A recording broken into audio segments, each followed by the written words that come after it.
either live by the gun or you die by the sword.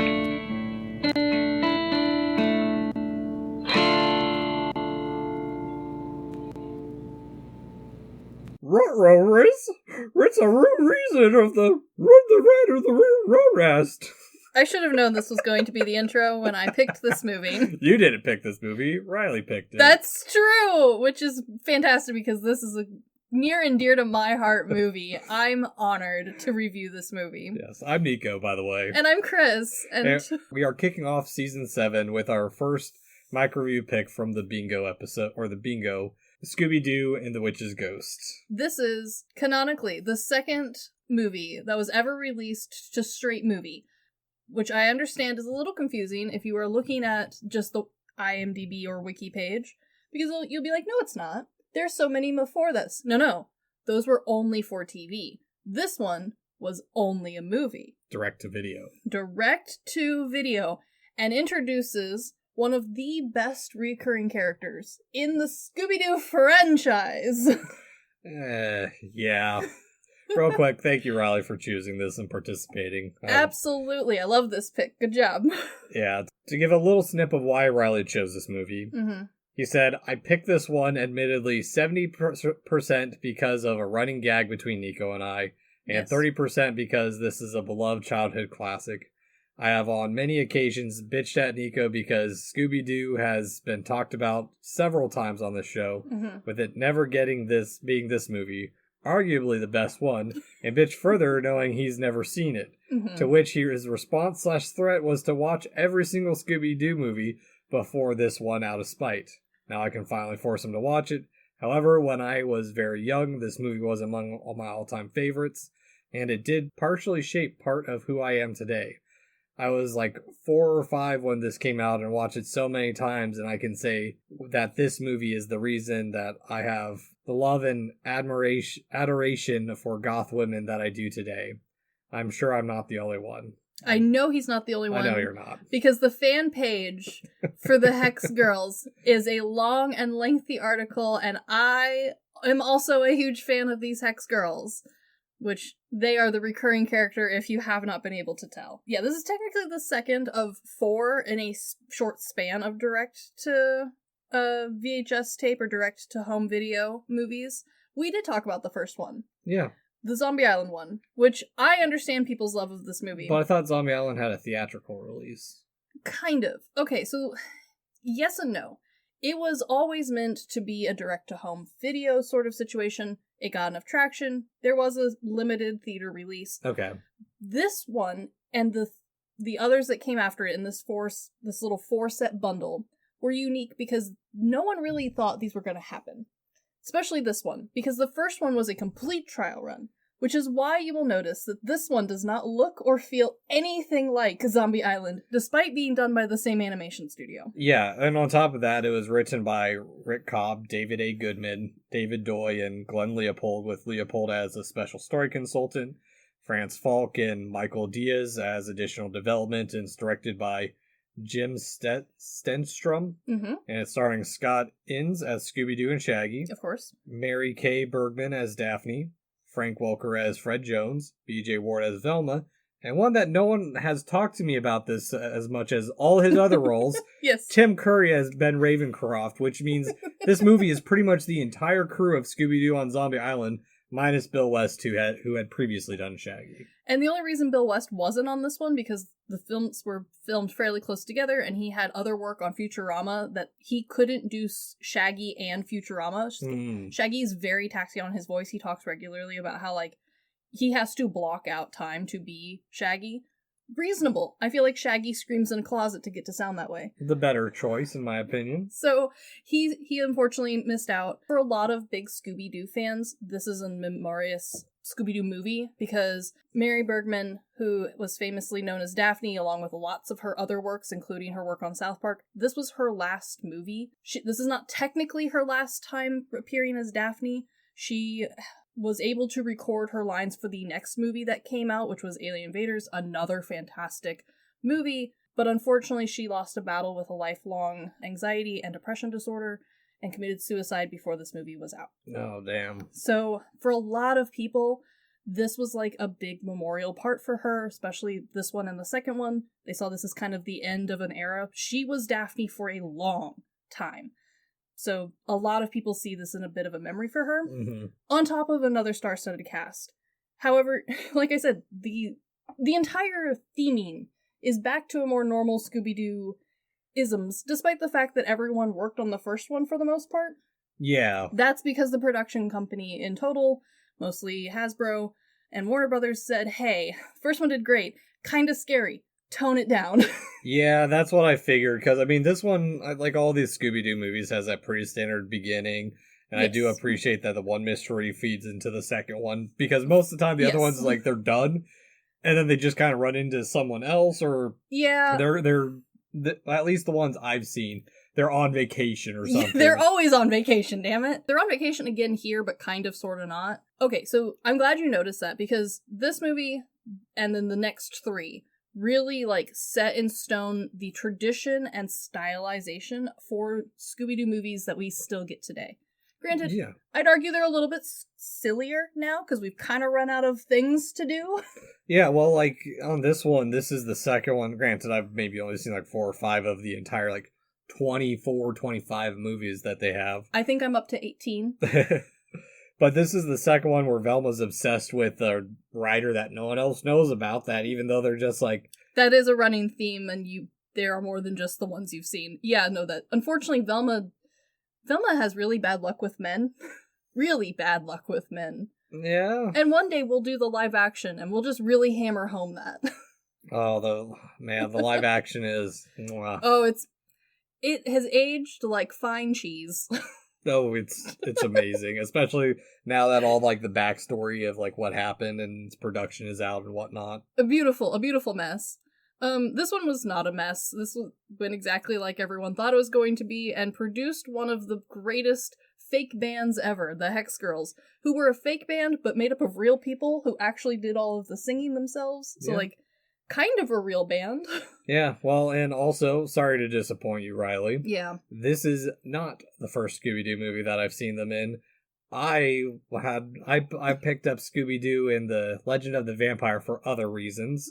Not just the hot gothic girls? I had no clue they were in it. I just plugged it in and I'm like, oh, well, that's gonna disappoint them. Yeah, okay, so they are in Legend of the Vampire, which I would argue is maybe the next good one. You will notice, if you are a Hex Girls big super fan like I am, that the animation level and effort put into the Hex Girls declines steadily throughout the movies. Much like a Disney sequel, it just kind of budgeting goes downhill real fast. Or like the later sequels we've seen in this, because even then, like, you brought up the animation is way different than Scooby-Doo on Zombie Island. And, you know, I get it, you're trying different things, you gotta be more marketable, and especially a budgeting for a direct-to-video movie is way different than something that ended up getting a theatrical release. 100% agree. However, this is going to be one of those weird ones where we get to talk about our favorite thing. The fact that Japanese animation studios for a while were cheaper and produced better work than American studios. Well, what do you mean? They still are. You're kidding me? Have you seen the level of anime that has come out? Yeah, okay, so this, along with the next three, like, chunk, are all done by Mook's Animation, which is a Japanese studio, and they kind of solidified and stuck with the, like, more traditional look that we have all kind of gotten used to. The newer animation stuff was all done back here, which, don't get me wrong, it has grown on me. I am not a huge hater of it, but for the time, this looked really good, and this was cheaper for them to do than for them to do it in-house, so can't complain too much. Yeah, for those who want to know their other stuff, they did Aeon Flux, McFarlane Spawn, X-Men Evolution, Men in Black, Which is why X-Men Evolution honestly looks like almost could be in the same world as this. Yeah, the styling ended up being very similar. The other thing that you should know is Legend of the Vampire is not the only other appearance. They have a whole long list, including What's New, Mystery Incorporated, Scooby Guess Who, and a couple more. What really solidified them, though, was after Zombie Island had its own soundtrack that released separately. And it did really well. Mm-hmm. It was in the top 25 for the kids list for quite a while. I think like 6 weeks or something like that. And because of that, Warner Brothers was like, hey, that's not going to be a standard. You are definitely going to produce a CD that's going out with these movies, potentially even before the movie's done. Yep, that's why, like, Pokemon had the soundtrack. Like, every single kids movie we went and saw had some kind of soundtrack with it. And Scooby-Doo and the Witch's Ghost was no different. However, they had their own fake band to do the entire soundtrack. So with the exception of Miley Cyrus's dad, the rest of the album is all sung by, quote-unquote, the Hex Girls, which, again, fake band, real people, so kind of a real band. So, like, Spinal Tap? Kinda. But Hex Girls was never meant to be the big running gag that they ended up being. In fact, they were kind of originally supposed to be like a one-off character that was never meant to be seen again. However, immediately after this movie came out, they were a huge fan favorite. Merch was demanded. They were identified as a queer and girl power icon almost immediately. Partially because they're goth, they're hot, bunch of girls, ambiguous. Why not? And the other reason is because of who they were inspired by, which was Josie and the Pussycats, and Spice Girls, two others that reign supreme in those two realms. So, I get it. And once there's a demand for it, who is Warner Brother to keep the people from what they want? So, Warner Brother produced, and it wasn't even long after that I think it was like Hot Topic had Hex Girl merch. And once Hot Topic has Hex Girl merch, you're sold. I mean, you're done. How old is this movie again? It's what, 99? It is from 99, yeah. Yeah, I don't know. See, I've known about this movie and the Hex Girls since I've known Riley, basically. Of course, because this is maybe the best that the Hex Girls ever looked. Again, the animation budget really took a nosedive, and then we changed styles, and I'm not a big fan of the no eyeball look. What? The new Scooby-Doo goes for just the black dots instead of a whole face. And I don't know, it's growing on me, but I like this look better. They look good. There's more detail. Yeah, I don't know. It's like, I get it. I mean, it's just, I'm going to disappoint a lot of people here on this, probably. Yeah. I am not a huge Scooby-Doo fan, and I still am not, like, a huge fan of, like, the Hex Girls either. Like, I like their first song in this, and it's, like, pretty good. It's like, okay, I get it. Uh-huh. But then, like, their second song is just kind of, like, eh. Yeah, okay, I agree. Their second song is meh. And to be honest with you, here's one of the things that I've never fully understand. There's a whole CD, and almost none of the songs on the CD are in this movie at all. Yeah. Well, also, like, okay, so there are other things I'm going to get into. Okay. Because, one, I do like the whole setup for this movie. I'm going to derail from the Hex Girls just a minute here. No, the setup is pretty good. I do like it's the very cheesy old Salem style, oh, we burned a witch, but really she was a good witch. And then she wasn't a good witch. It was all a hoax the whole time. I do like the continuation that it was from, like, Scooby-Doo on Zombie Island, where it was actual monsters and just not a man and a ghost or a man with a giant machine. Yes. A classic for the movies. The one thing I don't understand is the Wicca in this movie at all. I do. Okay. This movie came out in 1999, and from the mid to late 80s up until, I would argue, dying off in the late 2000s, there was a huge movement and interest in Wiccan as far as, like, a cultural icon and a horror movie idea. So there was a big push for it to just be in the regular lexicon. It had been around long enough in just kind of the general public's knowledge that even a kid would kind of have a rough idea. It was moderately spooky, and at that time, nobody had bothered to do any minor research on it, so it felt like maybe it could really be like a real old-timey thing as opposed to the 20th century fake religion that we all now know it is. Yeah, well, that's okay, I get that. That's not the thing that confuses me. Yeah. The way they treat Wicca in this movie is like it's some kind of, like, Native American heritage. Like, no one can do Wicca, but she's 1/8 Wicca. It's that whole, like, little bullshitty thing. Yes, and that's why this movie is, chef's kiss, a perfect time capsule of 1999. Because legitimately, like, no one researched things like we do now. Like, there was not the overflow of knowledge and the constantly being told something is, like, off on the internet. We're on the cusp of Y2K. No one trusts the internet now. No one did. And so, like, you have to remember that early, especially 80s and 90s Wiccan, no one bothered to look up the fact that a random man in England made this up, and not that long ago, and then pretended like it was ancient lore, and nobody bothered to fact check that, and it just became like a thing for a while, and there was a bunch of horror movies that all played off of this idea. There was The Wicker Man. Exactly. And like, again, no one in the normal people world bothered to be like, wow, how dumb. Because none of us gave a shit.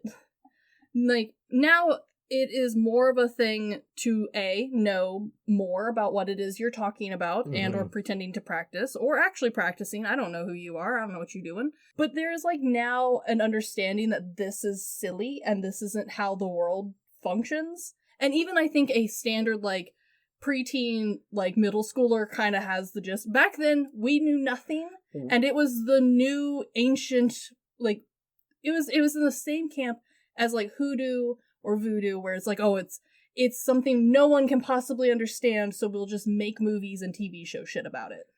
So, when in reality that's not true, and if you had spent 5 minutes researching, this would not be a problem. So you're telling me that summoning ancient Wicca ghosts that are actually evil ghosts? Who weren't Wiccan, they're witch? Yeah. Yeah. Yeah, I do love that instead of just replacing, like, good witch and bad witch, they, like, use the entire other thing, which is famously not witch, like, they just, like, pick a different one, and they're like, you guys could have just said good witch, bad witch. Like, oh, she was actually a bad witch this whole time. Yeah. Oh, she uses her Wicca for evil. Like, honestly, that would have made more sense. But no, that's not what they chose to do. I do, however, love that in classic Scooby-Doo style, every person you meet is not only suspicious, but also guilty in this movie. Yeah. Well, I do like that this one does betray it a little bit, because when we get Ravencroft, he's initially like, it's like, okay, I get you, you're interesting, you're tied to this, and then his betrayal is a nice little twist, I think. I do too, and I love that they wrote him in the most standard horror book movie writer, Stephen King slightly adjacent sort of way possible. It feels very natural, it feels very good. I do love that even though I am maybe one of the poster children for the Tim Curry fan base, this movie is not listed regularly among his acting that people are like, oh my god, that character's so hot, even though he has no business being it. Oh yeah. Because the Hex Girls are so front and center in this that you have no time to be worried about him. Yeah, I didn't even know it was until he started speaking. I'm like, oh shit, it's Tim Curry. Like, yeah. I wasn't expecting him to be in this. Everyone just talks about the eco-goths. I do love that they are, and I quote, eco-goths in this. Like, they do change slightly as the version of Hex Girl you watch progresses through time. They are always the most recent thing, and I love that for them. Way to explore yourselves, I guess. Oh yeah, it does make me think of like some people who get like into like super witchy stuff because it's in vogue. Yeah, no, they are 100% the Vogue girls, but you know what? They're rock stars. It makes sense. I'm all for it. Yeah, it does make me think, and like, I do get it a little bit. They remind me of what I've seen of like Ghost, where it's like, they look spooky, but they're like really poppy and like they're just the most normal dudes. Yeah, because like when they reveal that like, oh, the magic ritual is like she just basically made tea. Yeah, she essentially made peppermint tea for herself, but she made it the craziest way humanly possible. Yeah, yeah, it's so just over and their fangs is just one of them's dad's a dentist. Yeah. No, I get it, but like, there's other stuff in this movie, and granted, it's a cartoon. It is a cartoon, but it's a historic cartoon. Yeah, but like when they're uncovering the mystery of like the original ghost that they find, like I like the idea of the mayor, and I forget what the other dude's even role, if he's just like the concert leader or like. No, he sells the merch. He is the merch dude. He's the merch guy. He is the merch dude. I appreciate... I love that they're just, like, hiding behind the trees waiting for people to come by to, like, drive a cherry picker that no one is hearing or seeing. Don't worry about it. The other thing I love is... So, like I said, for the most part, Zombie Island is seen as a very standalone, isolated movie, because it was. It's the best. It is the best, but it's also, like, all of it, for the most part, most of its themes and most of its character choices were meant to be completely standalone. This movie did try and have Daphne, for reasons I'm not really sure about, do the suit again. Made sense in that movie because she was a reporter and had, like, elevated herself. In this movie, she's just hanging out in her little her business suit. Just her outfit. You know, it's Daphne. She can do whatever she wants. I don't care. But the thing that this movie, like, really started, and it is a trend that for a while, I would argue the next, like, honestly, until the live action movies, like, slowly built up and up and up, is the discomfort between Fred and Daphne, because it was always implied in the originals that they were a thing. Oh, yeah, and this one is, like, very heavily of, like, oh, I see why you're always going alone together. It's like, yeah, because they're going to go bang behind the truck. Or that they're going to bang in the mystery van and let you guys just do all the other stuff. However, this is the first movie, because, again, I'm counting Zombie Island completely on its own. Yeah. I'm counting this as the first, like, beginning spots where we see that Daphne is not pleased with Fred's wandering eyes. And it's a joke in this one because the Hex Girls are hot and everyone is staring at the Hex Girls, including Fred. But it is the start of a trend that trickles until we get to what I call the, like, full meltdown that is the live action, where we have the full, like, revamp of everyone. Everyone goes their own ways. There's the huge breakup. This starts the seeds where people, like, could agree that that was a logical progression. Okay.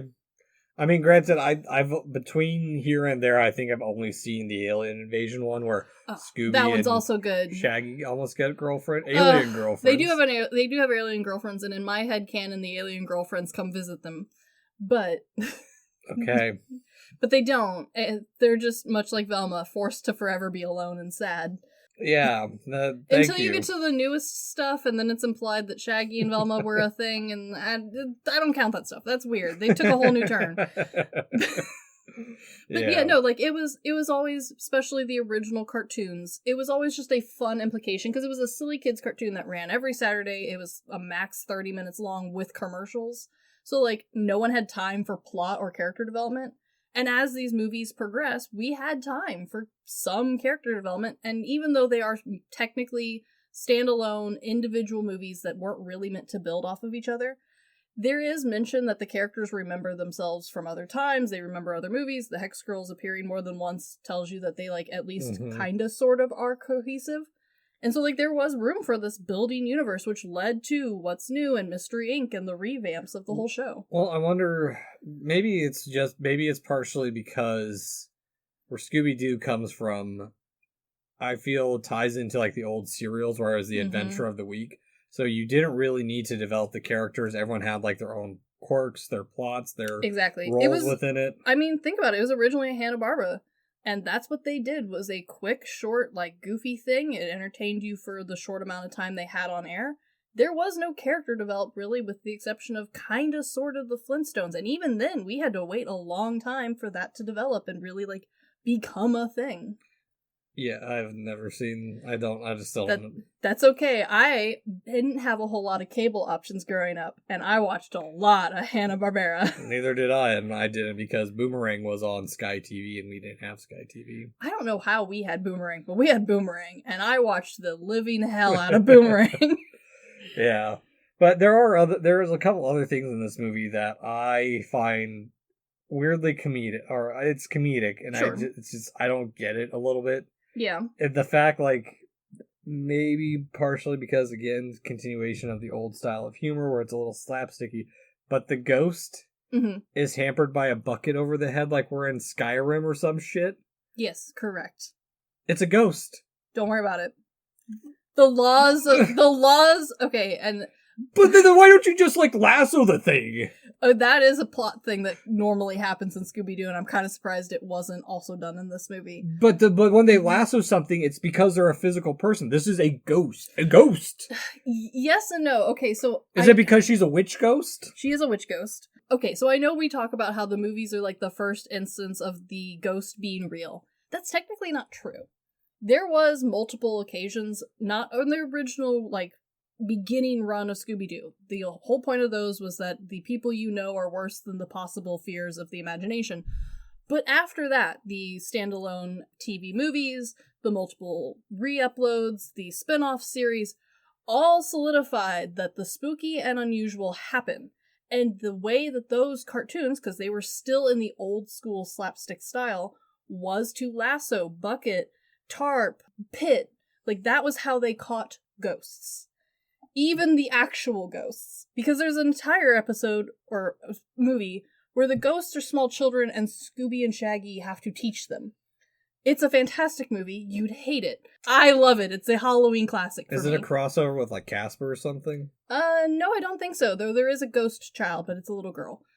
It's very cute. Actually, I think they're all little girls, because I think it's a little girl monster boarding school. Another thing. Oh, it's Red Skirt Shaggy, which was a weird way of delineating, like, a color. I understand it was a technical thing, but also people made the, like, myth. That's where the, like, cyber one came up with the idea of, like, oh no, they're different because they have different shirt colors. Okay, see, I do know of that one I've seen an episode here and there when I was younger. And I understand that, again, the older stuff, especially pre-Zombie Island, was not meant to be like the running canon lineage that the movies like turned into. Like, they're technically their own universe, right? Yeah. But, like, this movie is clearly, and I firmly believe that this was Warner Brothers being like, bring it back to the old Scooby because you took it too far on Zombie Island. And that was how they caught ghosts in the old one, was with these, like, elaborate Freddy traps. Yeah, but that's, I mean, I think that's... I know it's dumb, but you know what? That's how Scooby-Doo is. Later, they get Kiss to fly them through interdimensional space while singing. Enjoy it while it's realistic. See, that's at least more entertaining than this. It's also canon to Kiss's own fandom, so, like... Oh my god. I don't... At some point, You don't want to watch any of them, and that's okay. That's what I'm here for. And I can tell you that that's why. It's mostly because Warner Brothers said, hey, Zombie Island was too freaky, too scary, too realistic. We need it to be more cartoony. And that's why we get the weird chase scene. That's why we get the silly sound effects. And it's honestly the entire reason why there's a whole scene where Scooby-Doo and Shaggy run themselves into a pit so that the ghost can fly above them. These are all tropes back to the original one that Warner Brothers specifically was like, hey, you need to put these in here because the kiddies are terrified. As they should be. Cartoons should terrify children. They do later, and, like, this is kind of the standard for the next, I would argue, 10 to 15 movies. And the only time we really break this tradition is once we get the live action, and then we start getting a different era, and that is with the co-stars and realistic guest stars. Okay. So it's kind of this is the start of a whole genre of, it's kind of like the old stuff, but it's also new, it's also refreshing, it's also longer. Oh, right, because they do a crossover with Supernatural at one point. Yeah, that was mostly Supernatural's idea. Yeah. You know what I would love to see a crossover with Scooby-Doo? Which one?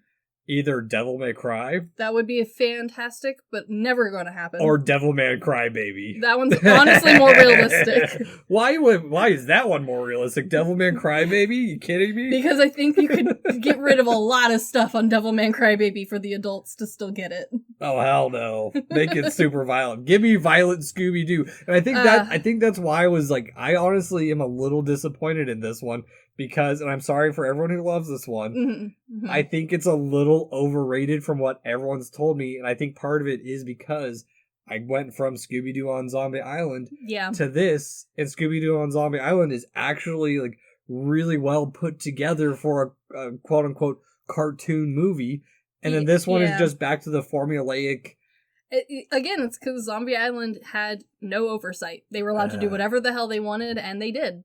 And then they had oversight again, and this is what you get with oversight. Yeah, and don't get me wrong, I still think it is a solid follow-up. It is. Especially being it, I know there's studio interference, but being a follow-up to Scooby-Doo on Zombie Island, you kept it something real, even though it's a ghost, and you put a bucket over its head. Yeah. But yeah, I mean, it does work, and it does follow the Scooby-Doo format, especially, if you remove Zombie Island, it fits nicely into the theming and style, but it still feels new, it still feels updated for the time.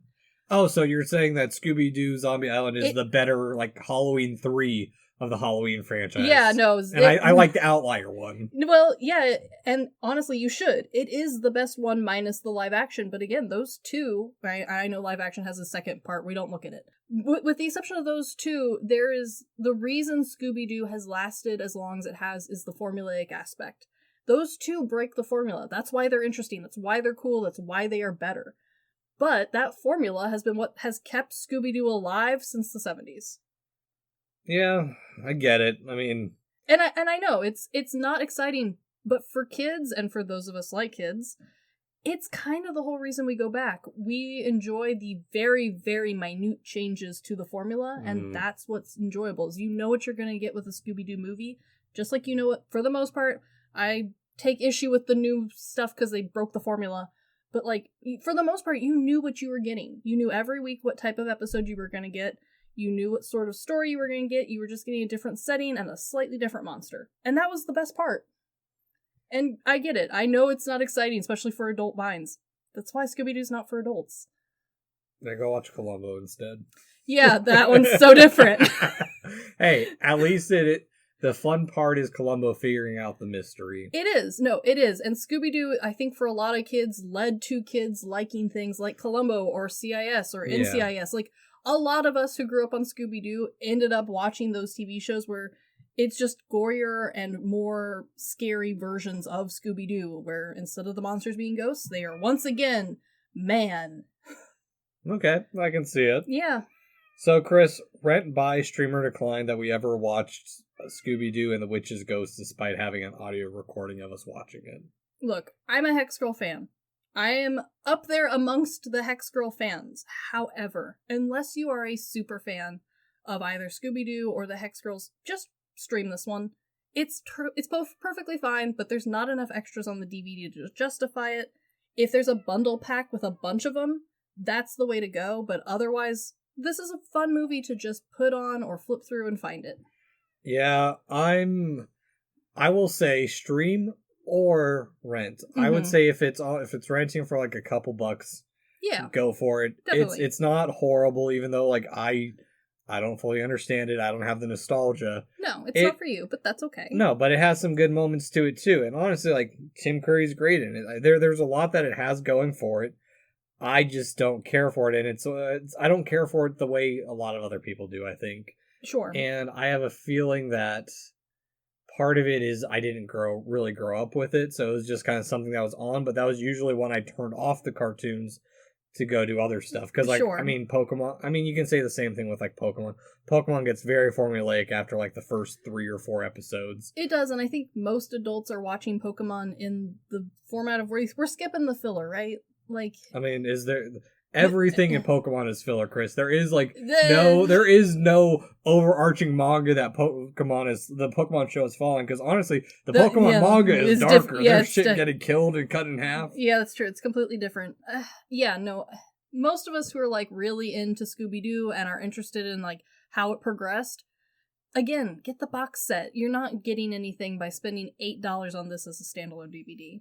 I think I spent like $4. So that's the correct amount. Yeah, if you can find this in the bargain bin, that's the only time I would say buy it. Yeah, that's the start of season 7 of the Good, the Bad, and the Weird podcast. What a fantastic way to begin. Riley, thank you for that pick and introducing us to one of your fetish movies. I understand completely.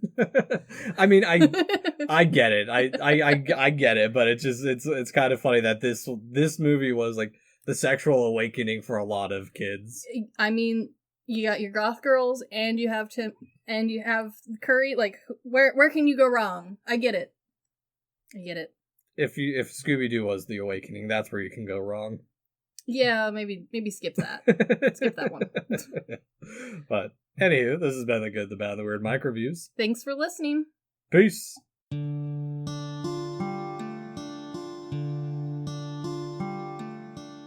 Thank you for stopping by this here town of the Good, the Bad, and the Weird. We appreciate your listenership, and if you want more of our takes in your life, feel free to check us out on social media at The Good, the Bad, and the Weird Podcast, or TGTBTW for short. As well, if we missed a fact, your favorite part of a movie, or just have a suggestion and want to reach out and say howdy, feel free to email us at tgtbtwpodcast@gmail.com. And feel free to join our Discord at The Good, the Bad, and the Weird Podcast, where we talk about movies, just share random banter here and there. And always, check out our podcasters, streamers, or any other content creator we shout out in our episodes. We really appreciate it. And as always, thank you for listening. Peace!